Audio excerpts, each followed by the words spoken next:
at Geisenheimer's by P.G. Wodehouse. As I walked to Geisenheimer's that night, I was feeling blue and restless, tired of New York, tired of dancing, tired of everything. Broadway was full of people hurrying to the theaters. Cars rattled by. All the electric lights in the world were blazing down on the great white way, and it all seemed stale and dreary to me.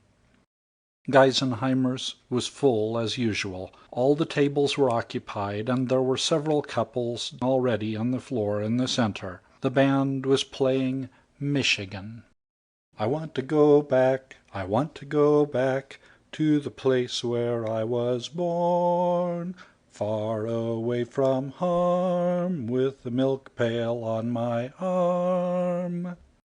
I suppose the fellow who wrote that would have called for the police if anyone had ever really tried to get him on to a farm, but he has certainly put something into the tune which makes you think he meant what he said. It's a homesick tune, that. I was just looking round for an empty table when a man jumped up and came towards me, registering joy as if I had been his long-lost sister. He was from the country, I could see that. It was written all over him, from his face to his shoes. He came up with his hand out, beaming. "Why, Miss Roxborough." "Why not?" I said. "Don't you remember me?" I didn't. "My name is Ferris." "It's a nice name, but it means nothing in my young life. I was introduced to you last time I came here.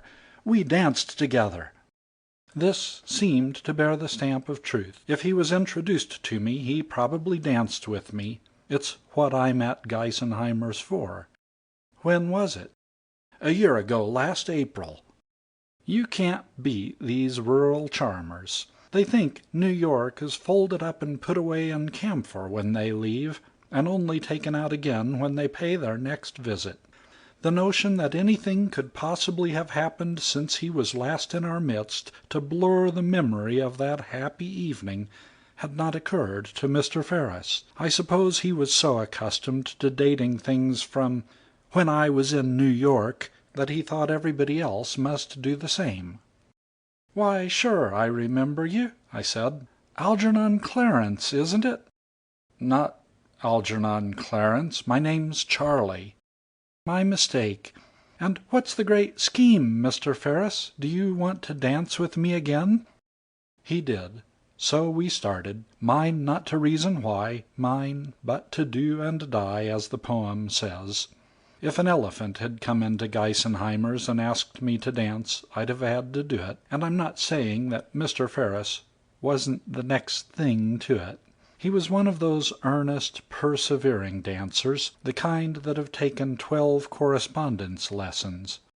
I guess I was about due that night to meet someone from the country. There still come days in the spring when the country seems to get a stranglehold on me and start in pulling. This particular day had been one of them. I got up in the morning and looked out of the window, and the breeze just wrapped me round and began whispering about pigs and chickens. And when I went out on Fifth Avenue there seemed to be flowers everywhere. I headed for the park, and there was the grass all green, and the trees coming out, and a sort of something in the air. Why, say, if there hadn't have been a big policeman keeping an eye on me, I'd have flung myself down and bitten chunks out of the turf. And as soon as I got to Geisenheimer's they played that Michigan thing. Why, Charlie from Squeedunk's entrance couldn't have been better worked up if he'd been a star in a Broadway show. The stage was just waiting for him. But somebody's always taking the joy out of life. I ought to have remembered that the most metropolitan thing in the metropolis is a rustic who's putting in a week there. We weren't thinking on the same plane, Charlie and me. The way I had been feeling all day, what I wanted to talk about was last season's crops. The subject he fancied was this season's chorus girls. Our souls didn't touch by a mile and a half. "This is the life," he said. There's always a point when that sort of man says that. "I suppose you come here quite a lot?" he said. "Pretty often."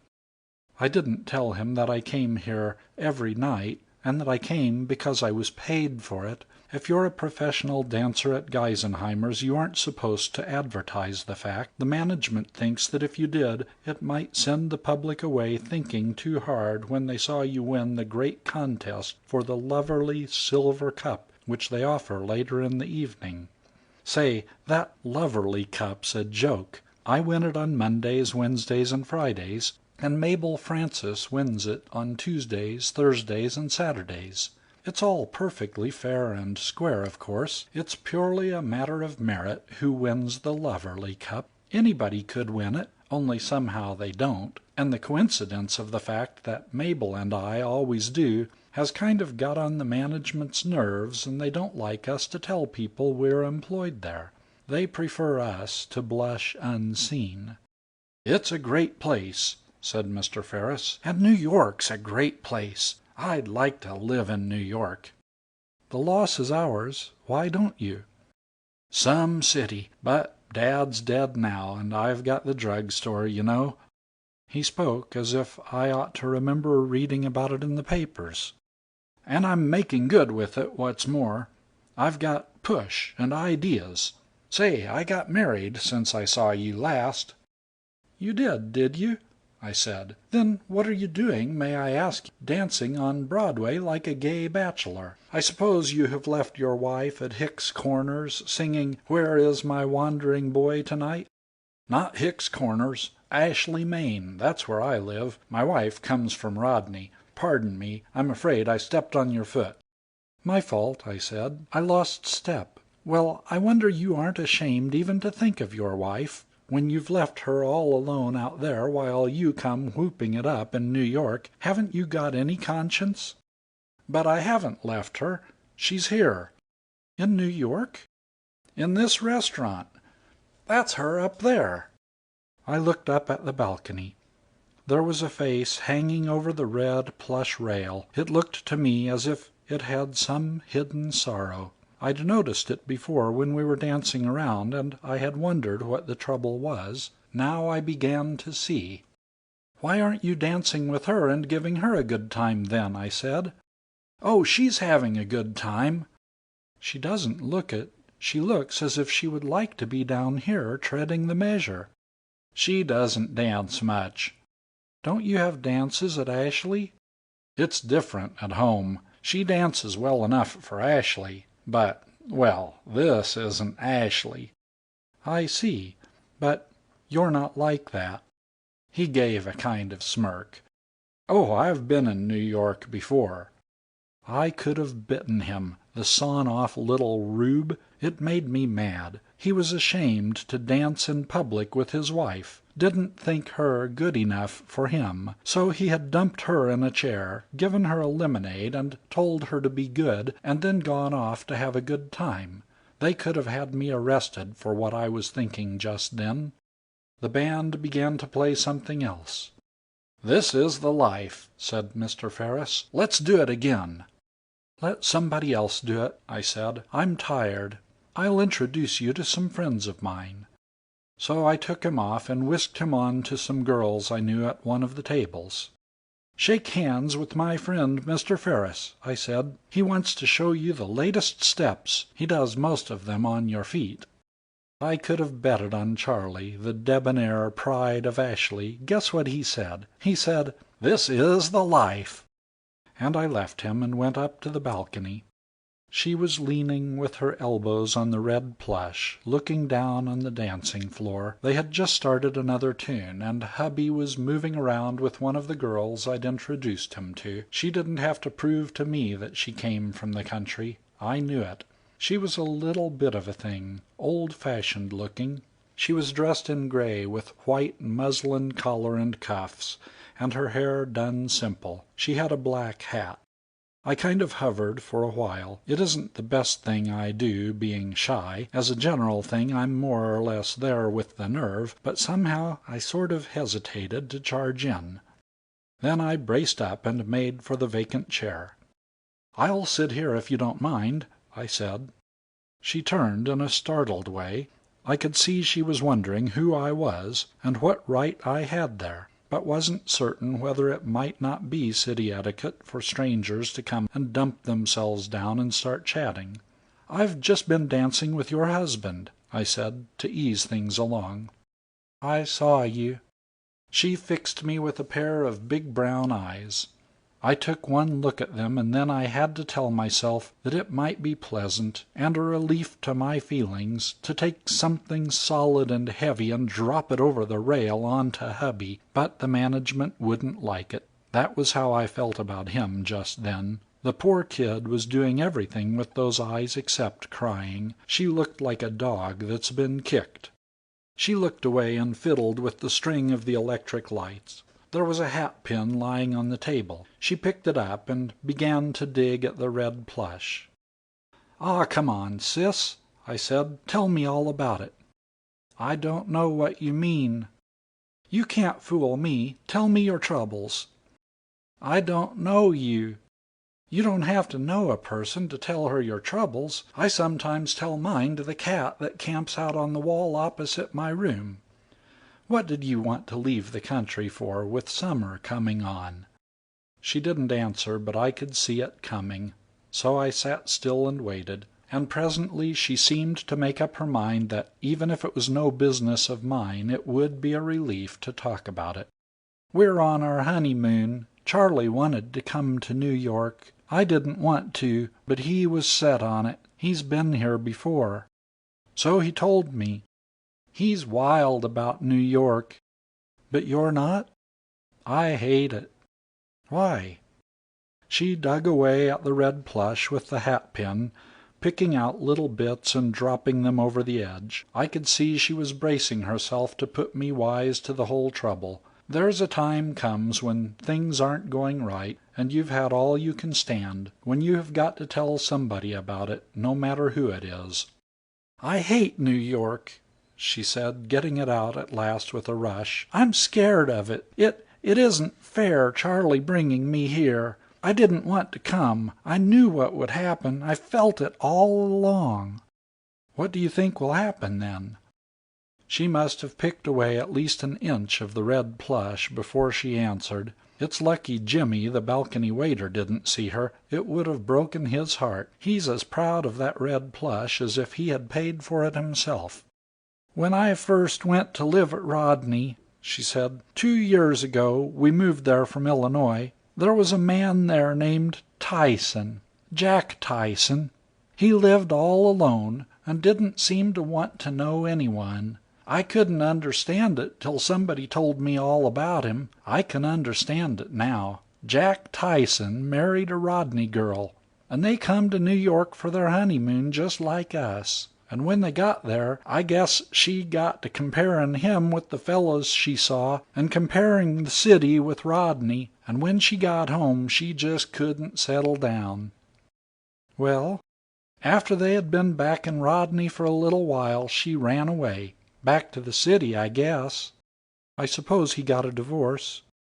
"No, he didn't. He still thinks she may come back to him." "He still thinks she will come back?" I said. "After she has been away 3 years?" "Yes. He keeps her things just the same as she left them when she went away. Everything just the same." "But isn't he angry with her for what she did? If I was a man and a girl treated me that way, I'd be apt to murder her if she tried to show up again."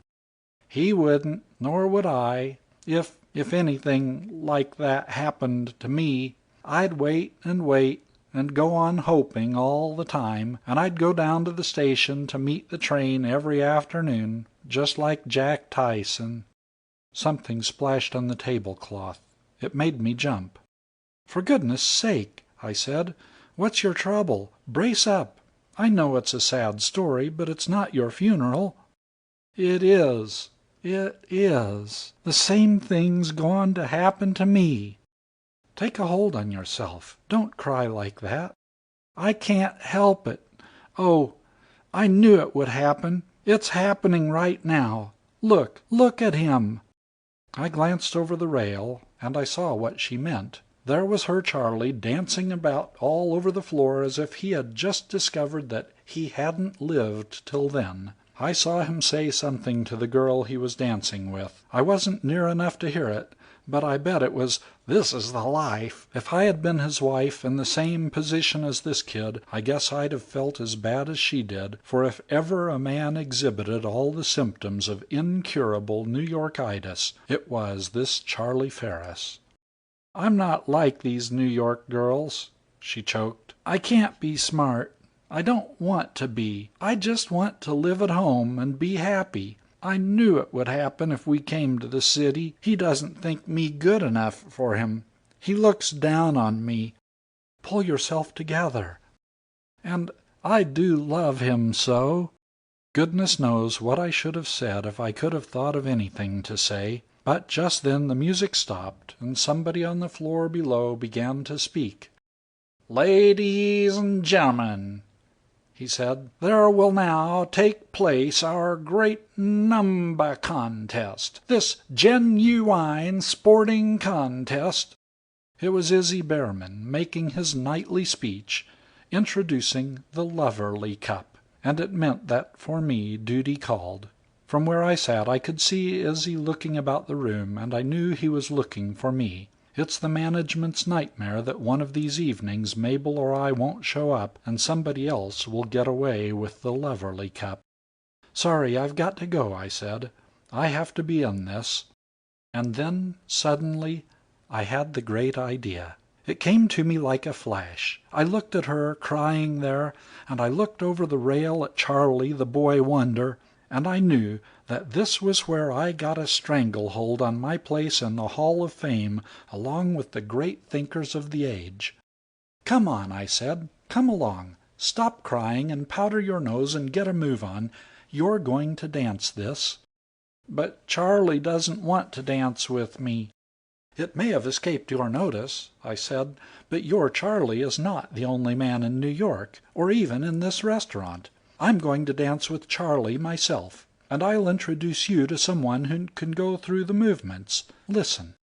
The lady of each couple," this was Izzy getting it off his diaphragm, "will receive a ticket containing a number. The dance will then proceed, and the numbers will be eliminated one by one, those called out by the judge kindly returning to their seats as their number is called. The number finally remaining is the winning number. The contest is a genuine sporting contest, decided purely by the skill of the holders of the various numbers."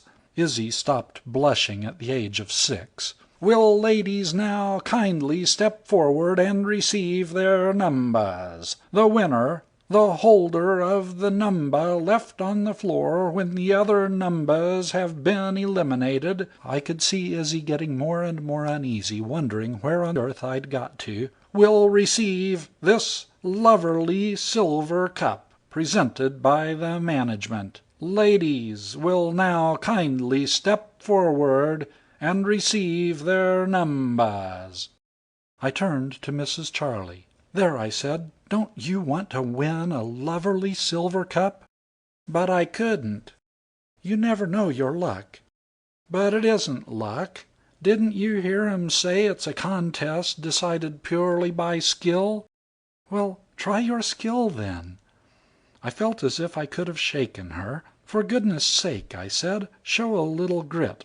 Aren't you going to stir a finger to keep your Charlie? Suppose you win.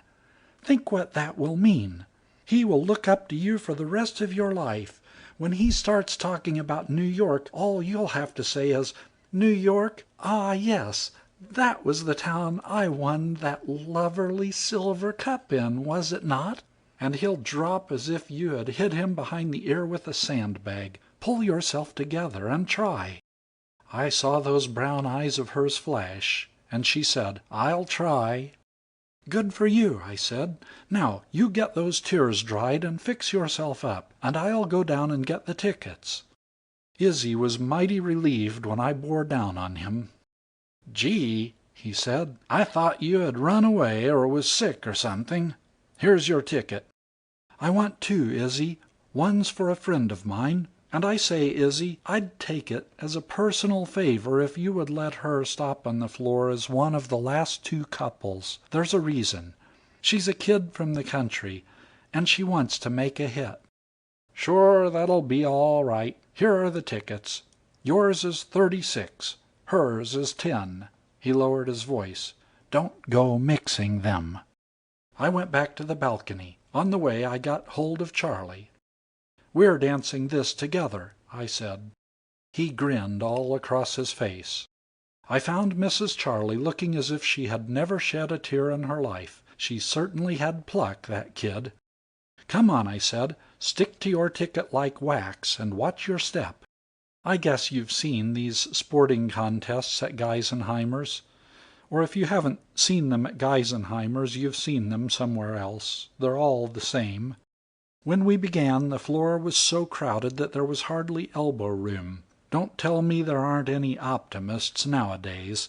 Everyone was looking as if they were wondering whether to have the Loverly Cup in the sitting room or the bedroom.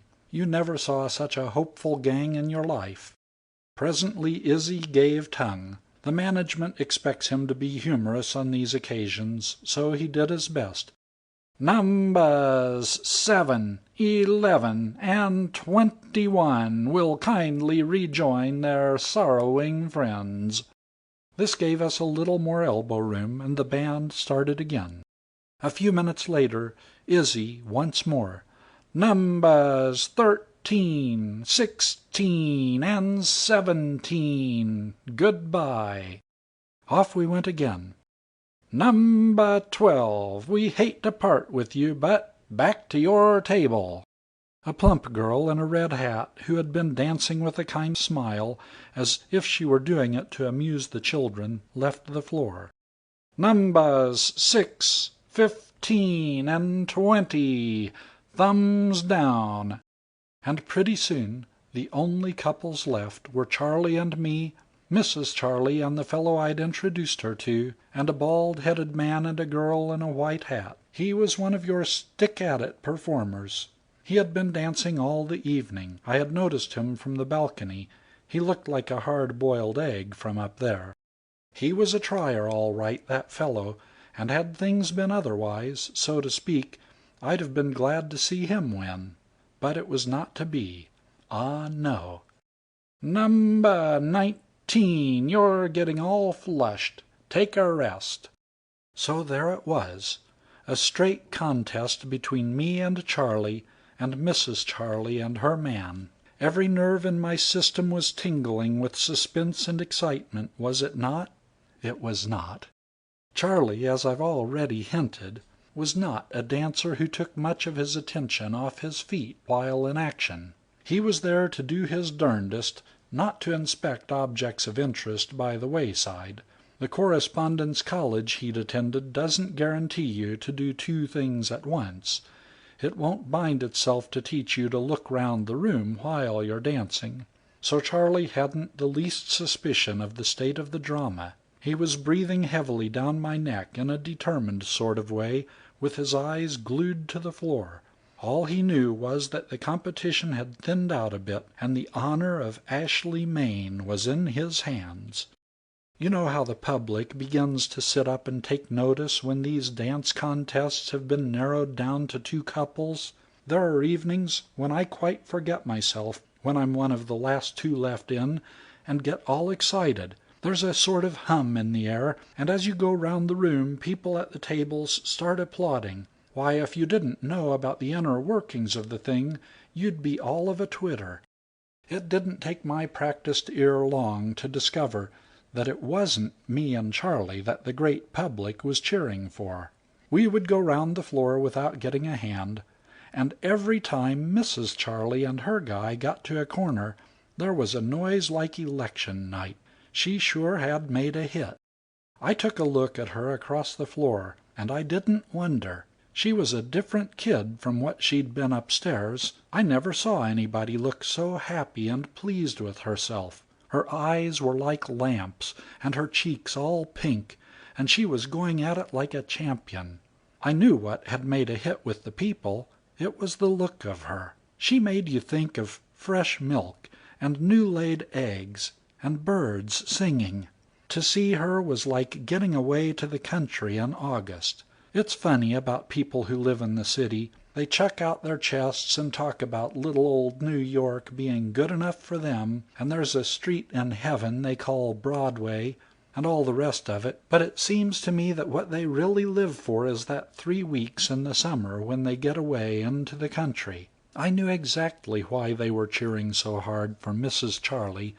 She made them think of their holidays which were coming along, when they would go and board at the farm and drink out of the old oaken bucket and call the cows by their first names. Gee, I felt just like that myself. All day the country had been tugging at me, and now it tugged worse than ever. I could have smelled the new mown hay, if it wasn't that when you're in Geisenheimer's you have to smell Geisenheimer's, because it leaves no chance for competition. "Keep working," I said to Charlie. "It looks to me as if we are going back in the betting." "Uh-huh," he says, too busy to blink. "Do some of those fancy steps of yours. We need them in our business." And the way that boy worked, it was astonishing. Out of the corner of my eye I could see Izzy Behrman, and he wasn't looking happy. He was nerving himself for one of those quick referee's decisions, the sort you make and then duck under the ropes and run 5 miles to avoid the incensed populace. It was this kind of thing happening every now and then that prevented his job being perfect. Mabel Francis told me that one night, when Izzy declared her the winner of the great sporting contest, it was such raw work that she thought there'd have been a riot. It looked pretty much as if he was afraid the same thing was going to happen now.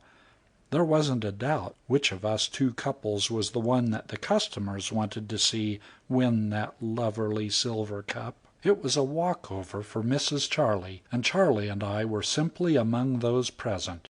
But Izzy had his duty to do, and drew a salary for doing it. So he moistened his lips, looked round to see that his strategic railways weren't blocked, swallowed twice, and said in a husky voice, "Number 10, please retire." I stopped at once. "Come along," said I to Charlie. "That's our exit cue." And we walked off the floor amidst applause. "Well," says Charlie, taking out his handkerchief and attending to his brow, which was like the village blacksmith's, "we didn't do so bad, did we? We didn't do so bad, I guess. We—" And he looked up at the balcony, expecting to see the dear little wife, draped over the rail, worshipping him, when just as his eye is moving up, it gets caught by the sight of her, a whole heap lower down than he had expected, on the floor, in fact. She wasn't doing much in the worshipping line just at that moment. She was too busy. It was a regular triumphal progress for the kid. She and her partner were doing 1 or 2 rounds now for exhibition purposes, like the winning couple always do at Geisenheimer's, and the room was fairly rising at them. You'd have thought from the way they were clapping that they had been betting all their spare cash on her. Charlie gets her well focused. Then he lets his jaw drop till he pretty near bumped it against the floor. But, he begins. "I know," I said. "It begins to look as if she could dance well enough for the city after all. It begins to look as if she had sort of put one over on somebody, don't it? It begins to look as if it were a pity you didn't think of dancing with her yourself." I... "You come along and have a nice cold drink," I said, "and you'll soon pick up." He tottered after me to a table, looking as if he had been hit by a streetcar. He had got his. I was so busy looking after Charlie, flapping the towel and working on him with the oxygen, that, if you'll believe me, it wasn't for quite a time that I thought of glancing around to see how the thing had struck Izzy Behrman. If you can imagine a fond father whose only son has hit him with a brick, jumped on his stomach, and then gone off with all his money, you have a pretty good notion of how poor old Izzy looked. He was staring at me across the room and talking to himself and jerking his hands about. Whether he thought he was talking to me or whether he was rehearsing the scene where he broke it to the boss that a mere stranger had got away with his lovely silver cup, I don't know. Whichever it was, he was being mighty eloquent. I gave him a nod, as much as to say that it would all come right in the future, and then I turned to Charlie again. He was beginning to pick up. "She won the cup," he said in a dazed voice, looking at me as if I could do something about it. "You bet she did." "But, well, what do you know about that?" I saw that the moment had come to put it straight to him. "I'll tell you what I know about it," I said. "If you take my advice, you'll hustle that kid straight back to Ashley, or wherever it is that you said you poison the natives by making up the wrong prescriptions, before she gets New York into her system. When I was talking to her upstairs, she was telling me about a fellow in her village who got it in the neck just the same as you're apt to do." He started. "She was telling you about Jack Tyson?" "That was his name, Jack Tyson. He lost his wife through letting her have too much New York. Don't you think it's funny she should have mentioned him if she hadn't had some idea that she might act just the same as his wife did?" He turned quite green. "You don't think she would do that?" "Well, if you'd heard her. She couldn't talk of anything except this Tyson and what his wife did to him. She talked of it sort of sad, kind of regretful, as if she was sorry, but felt that it had to be. I could see she had been thinking about it a whole lot."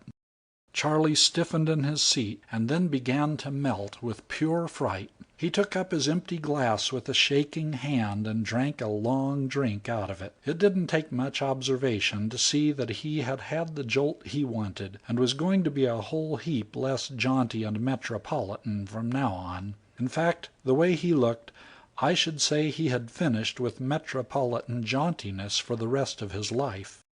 "I'll take her home tomorrow," he said. "But will she come?" "That's up to you. If you can persuade her. Here she is now. I should start at once." Mrs. Charlie, carrying the cup, came to the table. I was wondering what would be the first thing she would say. If it had been Charlie, of course, he'd have said, "This is the life."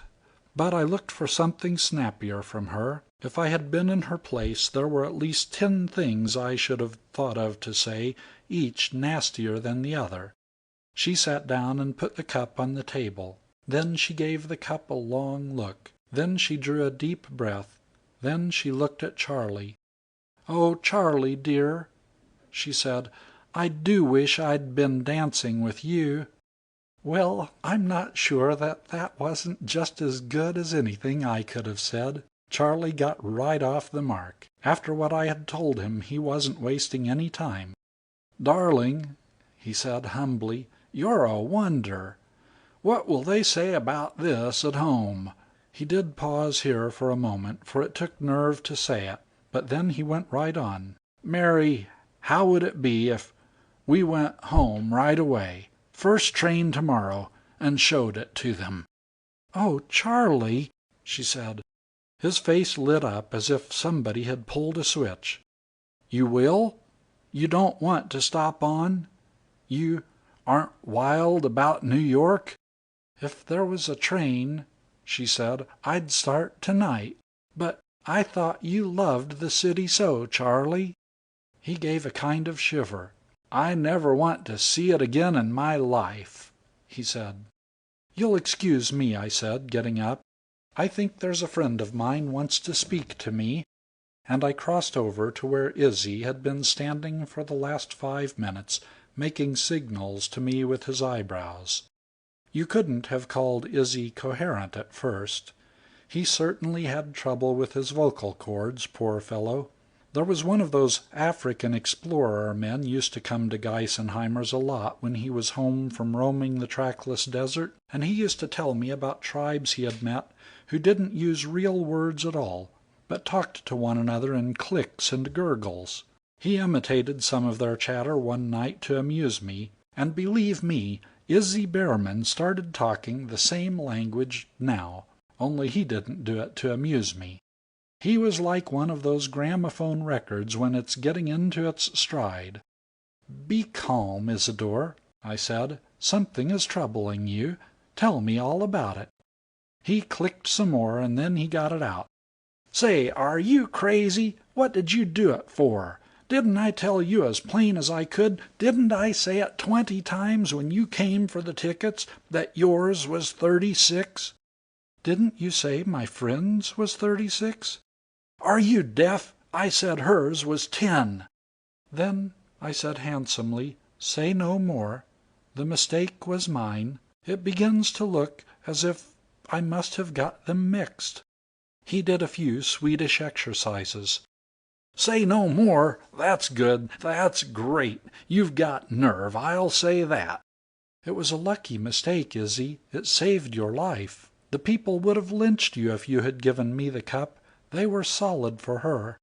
"What's the boss going to say when I tell him?" "Never mind what the boss will say. Haven't you any romance in your system, Izzy? Look at those two sitting there with their heads together.